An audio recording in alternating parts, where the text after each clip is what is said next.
سزا کو معطل نہ کر سکے، یعنی عمران خان صاحب کو فوری طور پر جو جزوی انصاف مل سکتا ہے وہ جزوی انصاف نہ ملے، لیکن اوورآل سپریم کورٹ کے فیصلے کی روشنی میں، جس کے تحریری فیصلے میں بھی یہ کہا گیا کہ اگر یہ کیس پروو ہو جائے، یعنی اگر یہ کیس 100% ثابت بھی ہو جائے کہ عمران خان صاحب کا جو سائفر کیس ہے اور اس میں عمران خان صاحب نے سائفر کسی غیر ملک کو دے دیا جو کہ جس کے کوئی شواہد موجود نہیں ہیں، تو تب بھی زیادہ سے زیادہ 2 برس کی قید کی سزا ہو سکتی ہے، اور ظاہر ہے کہ یہ تو بالکل پروو ہوا ہی نہیں، اس کے کوئی شواہد نہیں ہیں، کسی قسم کے اس کے اوپر گواہان موجود نہیں ہیں کہ عمران خان صاحب نے اس کو پاکستان کی قومی سلامتی کے خلاف استعمال کیا۔ اصل میں قانونی طور پر تو جو کچھ عمران خان صاحب کے ساتھ ہو رہا ہے یہ ہونا چاہیے تھا جناب باجوہ کے ساتھ، کیونکہ جو ایک سائفر آیا جس میں پاکستان کی ایک منتخب حکومت کے خلاف سازش کی گئی، پہلے تو یہ نیریٹو بنایا گیا تھا کہ یہ سائفر ہے ہی نہیں، عمران خان صاحب نے سادہ کاغذ لہرا دیا، یہی نیریٹو تھا شہباز شریف کا، اور یہ ایک کسی قسم کی سازش نہیں ہوئی۔ تو اگر سائفر تھا ہی نہیں، عمران خان صاحب نے کوئی کاغذ لہرایا عام سا، تو پھر عمران خان صاحب کو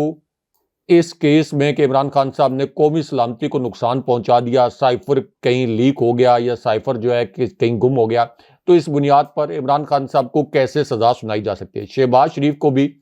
اس پر گواہی کے لیے بلانا چاہیے، کیونکہ سب سے زیادہ تو شہباز شریف نے شور مچایا ہوا تھا کہ سائفر میں کسی قسم کی کوئی سازش نہیں، سائفر کوئی ڈاکومنٹ ہی نہیں ہے، اور عمران خان صاحب نے یہ ساری کہانی کوئی خود گھڑی ہے۔ اب جو سپریم کورٹ یعنی سائفر ہے، یہ تو ثابت ہوا کہ سائفر تھا اور ہے، اور بڑا سینسیٹیو ڈاکومنٹ تھا، اور اس کے اندر منتخب حکومت کے خلاف سازش کی گئی تھی، جناب باجوہ اس سازش کے مرکزی کردار تھے، یہ ساری چیزیں تو پروو ہو گئیں، اور پاکستان کے اندرونی معاملات میں ناقابل قبول مداخلت تھی، یہ تو خود فوجی قیادت بار بار کہہ چکی ہے۔ تو اب اس پوری صورتحال میں جو میں یہ کہہ رہا ہوں کہ زیادہ سے زیادہ 45 دن کے اندر پاکستان کے اندر اگر عدالتیں بند نہ ہو گئیں، اگر سپریم کورٹ پر تالے نہ لگ گئے، اگر جج صاحبان نے اپنی آنکھیں اور کان بند نہ کر لیے، اگر جج صاحبان نے شریف خاندان کے ہاتھ پر بیعت نہ کر لی اور شریف خاندان کے ہاتھوں یرغمال ہونے کا اعتراف نہ کر لیا، تو یہ 45 دن کے اندر عمران خان صاحب کو اس کیس میں ضمانت مل جائے گی۔ اور آپ یہ بھی دیکھیں گے یہ جو لوگوں کو مایوس کرنے کی کوشش ہے یہ تو ناکام ہوگی۔ یہ 8 فروری کے الیکشن میں لوگوں کو اور موٹیویشن ہوگی کہ ہمارے لیڈر کو ایک جعلی کیس کے اندر سزا سنائی گئی ہے، لوگ اور موٹیویٹڈ ہو کر نکلیں گے باہر، اور یہ 8 فروری کے بعد یہ کیسز آپ دیکھیں گے کہ دھڑا دھڑ اڑنے شروع ہو جائیں گے، کیونکہ ٹارگٹ اس وقت ان کا یہ ہے کہ انتخابی نشان تحریک انصاف سے چھیننے کے باوجود، تحریک انصاف سے انتخابی نشان چھیننے کے باوجود تمام پولز، تمام سرویز یہ کہہ رہے ہیں کہ پی ٹی آئی کے حمایت یافتہ امیدوار 2/3 تک اکثریت حاصل کر سکتے ہیں۔ تو اس وجہ سے 8 فروری کو جو پلان ہے، میں اگر آپ اگر آپ اجازت دیں، ہم یہ جو پولیٹیکل ایک معاملہ، اور خان صاحب نے جنرل باجوہ کے بارے میں اور پھر کیا باتیں ہوئی، یہ بڑی اہم نکات ہیں جنہوں نے آج اپنی سزا کو سنانے سے پہلے میڈیا سے شیئر کی رائے صاحب۔ لیکن رائے صاحب ایک جو چیز جس کی طرف آپ اشارہ آپ نے بھی کیا کہ پاکستان میں اب اس کا ایک ری ایکشن جو ہے وہ نظر آئے گا۔ میں بہت سارے لوگوں کو سن رہا تھا جب سے یہ فیصلہ آیا، تو نون لیگ نے ایک ڈیفرنٹ اپروچ لی، اور وہ یہ کہتی ہے، انہوں نے فوری طور پہ اسے اپنے 2 جلسوں کے اندر پولیٹیکل ایندھن بنا کر پیش کیا ہے، لوگوں کو یہاں تک کہا کہ دیکھو ہم نے اپنے اوپر تو ظلم سہ لیا، لیکن وطن عزیز کی سالمیت پر کسی قسم کا کوئی ہم نے جو ہے وہ کمپرومائز نہیں کیا۔ مجھے اور ہمارے سننے والوں کو رائے صاحب یاد ہوگا کہ کارگل کے راز میرے سینے میں ہے، یہ الفاظ نواز شریف صاحب کہتے رہے۔ آج جو لوگ عمران خان کے سائفر کے معاملے پر جنہوں نے مکمل ایک یو ٹرن لے لیا اور اب پھر یو ٹرن لے کر اسی سائفر کے اوپر سیاست کر رہے ہیں، جو کہتے تھے کہ سائفر موجود نہیں ہے، رائے صاحب سائفر موجود بھی ہے، حقیقت بھی ہے، اور اب اسے سیاسی ایندھن کے لیے جلسوں میں استعمال بھی اس وقت جو ہے وہ کیا جا رہا ہے۔ لوگوں نے یہ کہنا شروع کر دیا ہے، خواجہ آصف صاحب، کہ ہمیں ہمارا جو پاکستان کے ساتھ جو ظلم ہوا اور سیاست کے ساتھ جو ظلم ہوا وہ ہوا, جمہوریت کے ساتھ جو ظلم ہوا وہ ہوا, لیکن عمران خان کو زیادہ سزا ملنی چاہیے تھی. جاوید لطیف نے بھی کہا کہ سزا کم ملی, حمداللہ نے بھی کہا کہ سزا کم ملی. راجہ صاحب, سزا کا معاملہ تو ایک طرف ہے, جب ڈیٹیلڈ فیصلہ آئے گا تو ہم دیکھیں گے کہ سزا کم تھی یا زیادہ تھی. لیکن ایک چیز بڑی امپورٹنٹ ہے راجہ صاحب, پی ٹی آئی کا ورکر گھر پہ اب نہیں بیٹھے گا. پی ٹی آئی کا ورکر, کارکن, ووٹر باہر نکلے گا. جو آپ نے جملہ کہا نا کہ اسے اب نظر آ گیا ہے کہ ہمارے لیڈر کے ساتھ زیادتی ہوئی اور ہم نے اب ووٹ کی طاقت سے انتقام لینا ہے. میں نے 2 دن سے یہ جملہ دہرا رہا ہوں اپنے پروگرامز کے اندر بھی کہ vote is the best revenge, اور آپ لے سکتے ہیں. اب عمران خان صاحب نے جو جیل سے پیغام دیا ہے صاحب, اس پر جانے سے پہلے آپ کو بھی لگتا یہی ہے کہ ووٹر نکلے گا اور نون لیگ کو جو اب اس وقت خوشیاں منا رہی ہے, جو خوش ہے, اس کو اب سمجھ میں آ جائے گی, اور اسکرپٹ رائٹر سے یہ فیصلہ بڑے ہی غلط ٹائم پہ کروا دیا گیا ہے, کیونکہ اب الیکشن میں ہمیں یہ نتیجہ اس کا نظر آئے گا اور ایک واضح فرق بھی ہم دیکھیں گے. دیکھیں ہاشمی صاحب, ووٹر تو جائے گا, لیکن عدالت کے اندر جو کچھ ہوا ہے یہ بھی کوئکلی اپنے ویورز کو بتا دیتے ہیں, کیونکہ جب یہ عدالت نے فیصلہ سنایا ہے, اس سے پہلے عمران خان صاحب اور شاہ محمود قریشی کا جج صاحب کے ساتھ مکالمہ بھی ہوا. شاہ محمود قریشی کو دفعہ 342 کا ایک نام نہاد سوال نامہ دیا گیا اور عمران خان صاحب نے اپنا جو بیان ہے وہ ریکارڈ کروایا. اس کے بعد جج صاحب نے ایک آپ کہہ لیں خانہ پوری کرنے کے لیے عمران خان صاحب سے مکالمہ کیا اور خان صاحب سے یہ پوچھا کہ خان صاحب آپ سے ایک آسان سا سوال ہے کہ سائفر کہاں ہے. عمران خان صاحب نے اس سوال کے جواب میں یہ کہا کہ مجھے کیا معلوم کہ سائفر کہاں ہے, سائفر میرے دفتر میں تھا, اور ظاہر ہے کہ سائفر عمران خان صاحب کے دفتر میں تھا تو اس کی سیکیورٹی کی ذمہ داری یا عمران خان صاحب کے دفتر میں بطور پرائم منسٹر جو بھی پیپرز ہیں, جو ڈاکومنٹس ہیں, جو فائلز ہیں, وہ عمران خان صاحب کی ذمہ داری تھی یا پی ایم ہاؤس کے جو سیکیورٹی سٹاف تھا اس کی ذمہ داری تھی. اگین میں کہہ رہا ہوں کہ عمران خان صاحب کے جو ملٹری سیکرٹری تھے, جو ایک بریگیڈیئر رینک کے آفیسر تھے, جو ابھی لیفٹیننٹ جنرل کے رینک کے آفیسر ہیں, تو سیکیورٹی کی ذمہ داری تو عمران خان صاحب یا کسی بھی پرائم منسٹر سیکریٹریٹ میں یا پرائم منسٹر ہاؤس میں وہ تو اس عملے کی ہوتی ہے. تو عمران خان صاحب کے متعلق اگر تو یہ ثابت کیا جائے کہ عمران خان صاحب نے کسی کے حوالے کیا یہ سائفر, پھر تو ایک چلیں آپ کہیں کہ ایک نام نہاد کیس عمران خان صاحب کے متعلق ہم نے ان کے اوپر ایک کیس ڈالا ہے. اب یہاں پر جو شاہ محمود قریشی صاحب ہیں ان کا تو بیان ہی ریکارڈ نہیں ہوا, اور شاہ محمود قریشی جو ہیں وہ کہتے بھی رہے کہ میرا بیان ریکارڈ کروا لے, لیکن جج صاحب کو بڑی پھرتی دکھانے کا یہاں شوق تھا. 10 سال کی سزا انہوں نے سنائی اور اس کے بعد وہ ایک لمحے کے لیے بھی عدالت میں نہیں ٹھہرے اور بڑی جلدی وہ عدالت سے نکل کر چلے گئے. اب اس کا ہاشمی صاحب جو عدالتی فورم پر تو فیصلہ آئے گا, لیکن کوئکلی ایک میں مثال دے دوں کہ جب بے نظیر بھٹو صاحبہ کا قتل کیا گیا تھا تو پیپلز پارٹی اس وقت بڑی غیر مقبول تھی, بہت غیر مقبول تھی. الیکشن ملتوی ہونے کے بھی اس وقت خدشات تھے. تو پیپلز پارٹی کو بہت بڑی تعداد میں تو نہیں, لیکن بی بی کے قتل ہونے کی وجہ سے ایک ہمدردی کا ووٹ بھی ملا تھا کہ ظاہر ہے کہ جس طرح سے بی بی کو قتل کیا گیا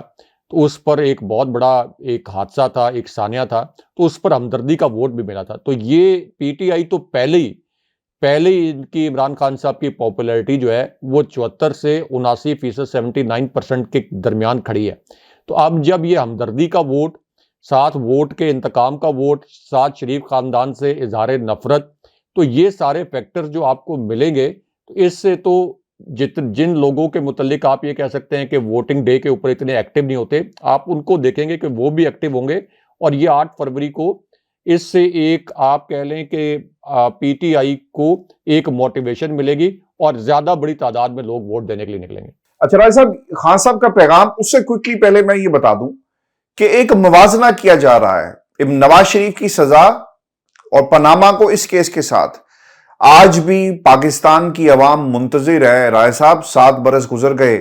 کہ رسیدیں کہاں پر ہیں. لندن کے 4 جو فلیٹس تھے جہاں پہ نواز شریف اپنے 4 برس گزار کر آ گئے, وہ کیا ہوا, کیسے بنائے گئے, قوم کو نہیں معلوم. لیکن لوگ جو ہیں اس کے اوپر کمپیئر کرتے ہیں کہ دیکھیں جی ہمارے اوپر سپریم کورٹ کا ایک مانیٹرنگ جج لگا دیا گیا. ہاں یہ بات درست ہے کہ عمران خان کو ٹرائل کورٹ سے سزا ہوئی, وہاں پر سپریم کورٹ نے ایک مانیٹرنگ جج لگا کر کوئی راستہ جو ہے وہ نہیں چھوڑا تھا اور پھر سپریم کورٹ نے یہ فیصلہ دے دیا. راجہ صاحب ایک تو عالمی سطح کے اوپر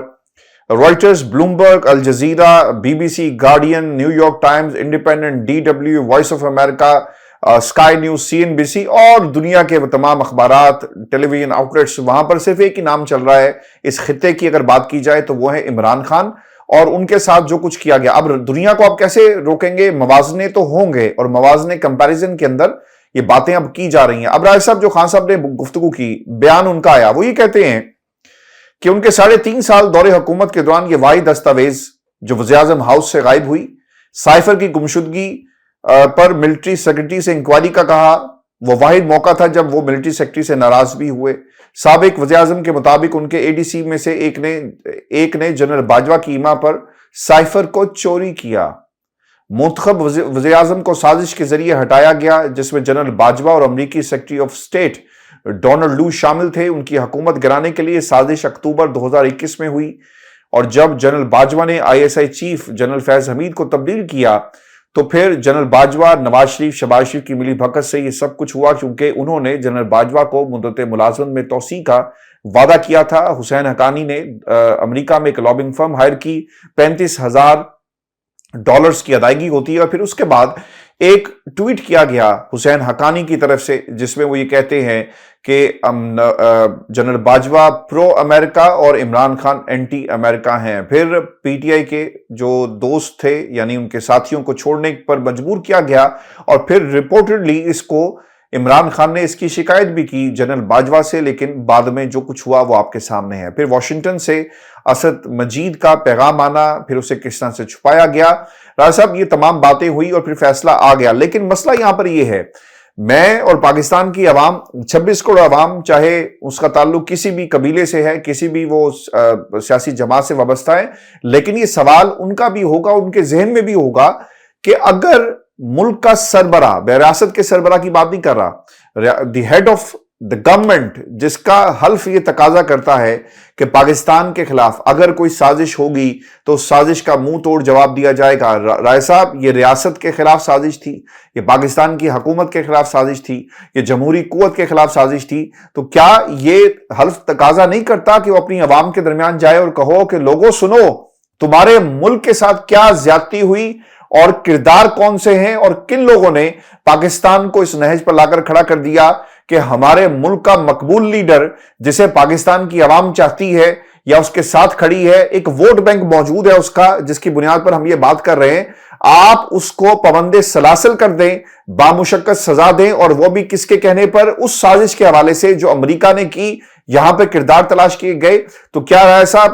یا ان لوگوں کے خلاف غداری کے، بغاوت کے مقدمے درج نہیں ہونے چاہیے؟ دیکھیں ہاشمی صاحب، ایک اور بھی ہیپننگ ہوئی ہے عدالت کے اندر، وہ بھی کوئکلی اپنے ویورز کے ساتھ شیئر کرتے ہیں، کیونکہ شاہ محمود قریشی نے اب ایک بڑا انکشاف کیا ہے جس وقت ان کو ان کا بیان ریکارڈ کیے بغیر سزا سنائی گئی. شاہ محمود قریشی نے یہ کہا کہ مجھے ایک آفر کی گئی تھی، عدالت کے اندر کھڑے ہو کے انہوں نے کہا کہ اگر میں یہ پیشکش قبول کر لیتا اور خان صاحب کا ساتھ چھوڑ دیتا تو آج میں ڈارلنگ ہوتا اور میں نظریے کے ساتھ جڑا رہا. پھر انہوں نے کہا کہ جو بھی مجھے پیشکش کی گئی تھی میں یہ پیشکش بتا بھی سکتا ہوں، لیکن مجھے صرف اس بات کی سزا دی گئی کہ میں عمران خان صاحب کے ساتھ کیوں کھڑا رہا. اور پھر انہوں نے کہا کہ زندہ یا مردہ آخری میں نے ملتان ہی جانا ہے اور خان صاحب سے میں نے کوئی فائدہ نہیں لینا. میں خان صاحب کے ساتھ صرف اس لیے کھڑا ہوں کہ مجھے پتا ہے کہ خان صاحب اس کیس میں مکمل طور پر بے گناہ ہیں. اب آ جائیں کہ عمران خان صاحب کے پیغام کے 2 مزید حصے کیا ہیں. ایک تو جو علیمہ خان صاحبہ ہیں انہوں نے بھی اس کیس کے متعلق بات کی ہے اور انہوں نے کہا کہ کچھ لوگ یہ سمجھتے ہیں کہ ہم ہاتھ پر ہاتھ دھرے بیٹھے رہیں گے. انہوں نے کہا کہ خان صاحب کے خلاف یہ جو 200 مقدمات ہیں ہم اس کے خلاف قانونی جنگ بھی لڑیں گے اور 1 منٹ میں یہ مقدمات ہوا میں اڑ جائیں گے. عمران خان صاحب کا پیغام بھی انہوں نے پہنچایا اور اس پیغام میں انہوں نے بتایا کہ خان صاحب نے کہا ہے کہ میں حقیقی آزادی کی جنگ کو اس کے منطقی انجام تک پہنچانے کے لیے جیل میں بیٹھا ہوں اور اس جیل کو، یعنی جو جیل مجھے کاٹنی پڑ رہی ہے، اس کو میں عبادت سمجھتا ہوں. اس کے بعد عمران خان صاحب نے 3 اور اہم نکات بیان کیے۔ عمران خان صاحب نے کہا کہ میرے پاکستانیوں، آپ لوگوں نے سن لیا ہوگا میرے وکلاء سے کہ کس طریقے سے مجھے آئینی تقاضوں کو روند کر سزا سنائی گئی ہے۔ آپ لوگ یہ یاد رکھیں کہ اسلام آباد ہائی کورٹ نے سائفر کیس کو 2 مرتبہ کالعدم کیا، لیکن اس کے باوجود آئین کو روندتے ہوئے مجھے یہ سزا سنائی گئی ہے۔ اسی کیس میں سپریم کورٹ مجھے ضمانت دے چکی ہے، کیونکہ اس کیس کی جو ساری عمارت ہے یہ دھونس، سازش اور فریب پر کھڑی کی گئی تھی۔ اس کے بعد خان صاحب نے یہ الفاظ بھی بولے کہ چونکہ میرے کیس میں میرے خلاف کچھ نہیں نکلا تو اس لیے منصوبہ ساز گھبرا گئے، اور پھر یہ ایک فکسڈ میچ کھیلا گیا جس کا نتیجہ لندن پلان کے کرداروں اور منصوبہ سازوں اور ان کے موروں نے پہلے سے طے کر رکھا تھا۔ اب ہاشمی صاحب، خان صاحب کا جو اہم ترین پیغام تھا وہ یہ تھا کہ مجھے سزا سنانے کے بعد توقع یہ تھی کہ لوگ ایک مرتبہ پھر بہت بڑی تعداد میں سڑکوں پر نکلیں گے، لیکن خان صاحب نے پیغام دے کر ان کو روکا۔ خان صاحب نے کہا کہ ہمارے پاس، یعنی ان کی ٹیم کے پاس، یہ اطلاعات ہیں کہ ایک فالس فلیگ آپریشن جیسے 9 مئی کے واقعات کے بعد کیا گیا،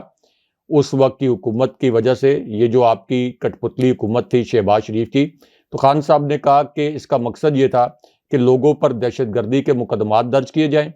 پھر کچھ لوگ توڑ پھوڑ کریں، اس کا الزام تحریک انصاف پر دھرا جائے، اور فوکس جو اس وقت 8 فروری کے الیکشن پر ہے، اس سے فوکس تحریک انصاف کا ہٹ جائے، لیکن آپ نے اپنا فوکس جو ہے یہ 8 فروری کے الیکشن پر رکھنا ہے، اور 8 فروری کو ووٹ کی طاقت سے یہ نواز شریف اینڈ کمپنی جو ہے ان کو شکست دینی ہے، اور لوگوں کو یہ بتانا ہے کہ ہم کوئی بھیڑ بکریاں نہیں ہیں جنہیں آپ اس طرح سے ہانک سکتے ہیں۔ اور خان صاحب نے یہ الفاظ بھی بولے کہ میرا ایمان ہے کہ 8 فروری کا دن جو ہے یہ ہماری فتح کا دن ہوگا۔ ایک تو ہاشمی صاحب، اگر عمران خان صاحب ایک کال دے دیتے تو آپ دیکھتے کہ خوف کے بت تو پہلے ہی ٹوٹ چکے ہیں، پورے پاکستان میں لوگ سڑکوں پر ہوتے، لیکن اس وقت وائز ڈیسیجن اس لیے ہے کہ الیکشن بالکل سر کے اوپر ہے۔ پی ٹی آئی کا بہت بڑا مومنٹم بنا ہوا ہے، پی ٹی آئی نے تاریخی ریلیز کی ہیں، اس کے باوجود کہ پوری رات کریک ڈاؤن کیا گیا ہے، تو اس لیے فی الحال فوکس ہونا چاہیے election per. Election P T I کے یہ آزاد امیدوار جیتیں گے، یہ سارے کیسز کی جو دیواریں ہیں، جو عمارتیں ہیں، یہ ساری جو آپ دیکھیں گے کہ 10-15 دن کے اندر زمین بوس ہو جائیں گی۔ اس لیے اس وقت وے آؤٹ یہی ہے کہ عمران خان صاحب کی قانونی ٹیم وہ قانونی محاذوں پر اس جنگ کو لڑے، اگرچہ جج صاحبان عمران خان صاحب کو انصاف دینے کے لیے تیار نہیں ہیں، لیکن دوسری جانب عام لوگ، پی ٹی آئی کے سپورٹرز اور ووٹرز نہیں، عام لوگ بھی نکلے گھروں سے، جا کر پولنگ سٹیشن پر ووٹ دیں، اپنے آپ کے متعلق باشعور ہونے کا احساس دلائیں، اور دنیا کو یہ پیغام دیں کہ ہم کوئی غلام قوم نہیں ہے، ہم نے پہلے بھی سیاسی تاریخ کو الٹا کر رکھ دیا تھا، اور اس مرتبہ بھی جو بھی ایک منصوبہ بنایا گیا، جو پاکستان کے سب سے مقبول لیڈر اور وفاق کی علامت عمران خان صاحب، اس منصوبے کو ہم ووٹ کی طاقت سے خاک میں ملا دیں گے۔ اس لیے یہ پیغام اب پی ٹی آئی کی قیادت اور عمران خان صاحب کی جانب سے دیا گیا کہ 8 فروری کے دن کے اوپر فوکس کریں، یہ احتجاج وغیرہ جو ہیں یہ بعد میں ہوتے رہیں گے۔ بالکل ٹھیک ہے صاحب۔ ویورز، یہ آج کا 2 ٹوک تھا، اپنے کمنٹ ضرور بھیجیے گا، اور چینل کو سبسکرائب کرنا مت بھولیں۔ مجھے اور ابراہیم راج صاحب کو اجازت دیجیے۔ اللہ نگہبان۔ اللہ نگہبان۔